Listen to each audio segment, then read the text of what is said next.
CNN. Some jobless Americans will start seeing heftier unemployment checks as soon as this week, depending on where they live. States are beginning to implement the historic enhancement of unemployment benefits that Congress included in its $2.2 trillion relief package to address the coronavirus pandemic savaging the economy. It includes a $600 weekly increase for up to 4 months, on top of state benefits. Among the earliest beneficiaries are unemployed people in New York, which has emerged as the epicenter of the U.S. outbreak, but laid-off workers in most states will eventually get the full amount due, retroactive to as early as March 29. States had to wait until the Federal Department of Labor issued guidance on the extra funds, which will be fully covered by the federal government. That guidance came out this past weekend, a week after the bill was signed. However, many states still don't have a timetable for implementing the new Pandemic Unemployment Assistance Program, which covers those who lost their jobs or had to stop working because of the coronavirus, because it requires a more extensive change to their applications and systems. The pandemic program extends jobless benefits to independent contractors, gig economy workers and the self-employed, who typically don't qualify in many states, which are now scrambling to figure out who exactly qualifies and what documentation these workers will need. New York to send enhanced benefit this week. Jobless New Yorkers who are already getting an unemployment check can expect to see the additional $600 this week, a State Department of Labor spokeswoman told CNN on Monday. Those filing new claims should start receiving both their state and enhanced federal payments in 2 to 3 weeks. In Missouri, eligible unemployed residents should begin receiving the federal benefits as early as the week of April 12, after the State Division of Employment Security updates its technology and implements various procedures, the agency said Monday. Meanwhile, Indiana expects to start sending out the larger checks the week of April 20, Fred Payne, commissioner of the State Department of Workforce Development, said Monday. For Michelle Parks, the additional funds can't come soon enough. The Pittsburgh, Indiana, mother of 2 sons was furloughed from her job at a retailer at the end of March. State officials initially said the extra $600 might not show up in checks until May, which made her extremely nervous since her state benefit will only be $390 a week. She still has to pay more than $600 a month in health insurance premiums to maintain the family's coverage. I looked at my husband and said, "What are we going to do? How are we going to make it on this?" said Parks, who wrote to her federal lawmakers asking about the delay. There has to be some sort of urgency here. This is needed at this moment.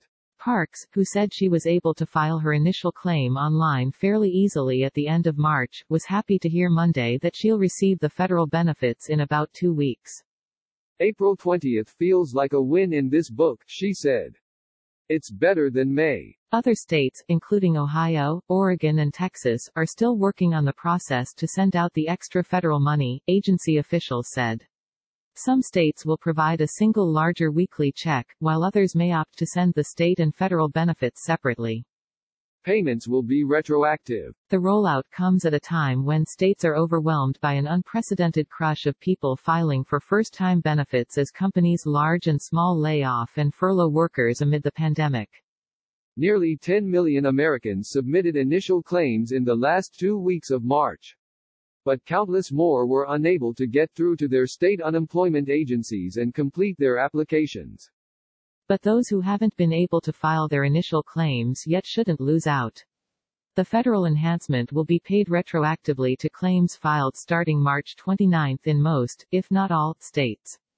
The additional payments end by July 31 at the latest, under the current legislation. Independent contractors and the self-employed will have to wait longer. States are working on creating online applications and updating back-end systems to begin enrolling their jobless residents in the pandemic program. Though it's modeled on the existing Disaster Unemployment Assistance Program, it's still a big lift for many states since they typically do not provide jobless benefits to independent contractors and the self-employed, who are now covered by the federal relief. There's a huge difference between modifying our current unemployment system or process to include the $600 federal benefit for those already eligible and creating an entirely new system for a totally new class of covered workers, Payne said. Some of the newly eligible have written to CNN and complained on social media that they are being rejected. Many states are encouraging these residents to wait until the new applications are posted online to file their claims. The Labor Department guidance did not provide many details on what documents independent contractors and the self-employed could file to show their income over the past 5 quarters, which is the typical period upon which benefits are based, said Michelle Evermore, senior policy analyst at the National Employment Law Project. But she suggests they consider using 1099 tax documents, bank records showing checks or deposits from employers, or earnings information from gig economy apps. Some workers, especially those who rely on tips, may just have to attest to what they made.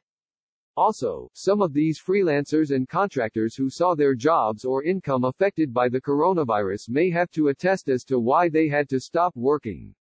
Some advocates are worried that the Labor Department's guidance is not clear and may end up excluding some of these workers.